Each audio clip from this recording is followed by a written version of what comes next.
aren't going to be released for nothing in exchange. Didn't they also get 5 Iranians? They will get 5 Iranians as well. Yeah, Jackie. Then why do we need to add $6 billion on top of that? This is the deal that we were able to strike. Biden's ransom payment will be immediately used to stoke violence, bloodshed, and mayhem throughout the Middle East, putting Israel, the United States, and the entire world in very grave peril. Joe Biden just lit a match to the Middle East.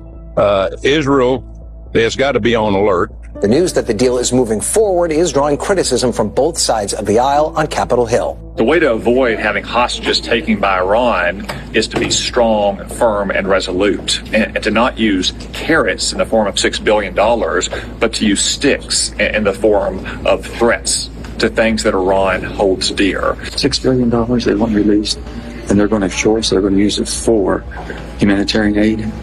There's no guarantees of that. So I'm very much concerned about this. So we're looking into it much deeper, but I'm very concerned. Do you have concern that money is fungible? There is obviously money is fungible. The administration says this is limited to humanitarian aid, but they also acknowledge that funds are fungible, which means they can move them around and will aid them in being able to do other things.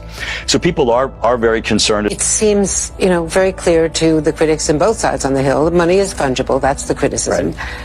And now President Raisi has added fuel to the fire that already existed of criticism by saying we're going to do anything we want with it. But isn't it true that this frees Tehran up to spend more on other nefarious goals like supporting terrorism and boosting its nuclear program? And I can't predict what they'll do going forward here. As Nancy explained to you, money's fungible.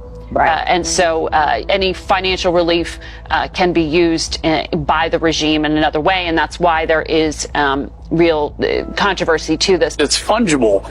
You couple that with the president of Iran saying, I'm going to use the money however I want to.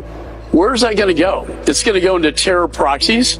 This will go into more terror operations where they try to kill Americans. They kill, Israelis. Money's fungible. This money is going to the Iran regime. It's a terrorist regime. It's the largest state sponsor of terrorism, and it's going to kill a lot of people, unfortunately. Money is fungible, right? And so the Iranians will be able to use other funds for their illicit activities. We know they support terrorist groups like Hezbollah and Hamas. Money is absolutely fungible. So just because they can't use those exact dollars for the purpose they've laid out doesn't mean that they can't change their budgets on other parts of their humanitarian aid so that they're able to redirect that to areas where they can't use that money. Money is by definition fungible. And the other thing is this is absolutely a ransom payment. Exiled son of Iran's last Shah calling history the best guide. We saw what happened to the money that was released to the Iranian regime under the Obama administration.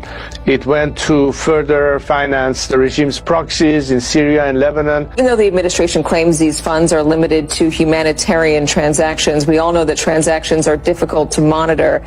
Iran's president, on the other hand, understands that money is fungible.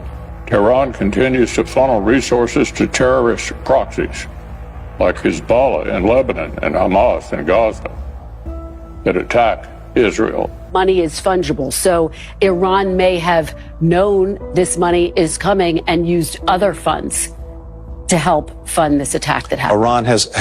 Iran has unfortunately always used and focused its funds on supporting terrorism, on supporting groups like Hamas.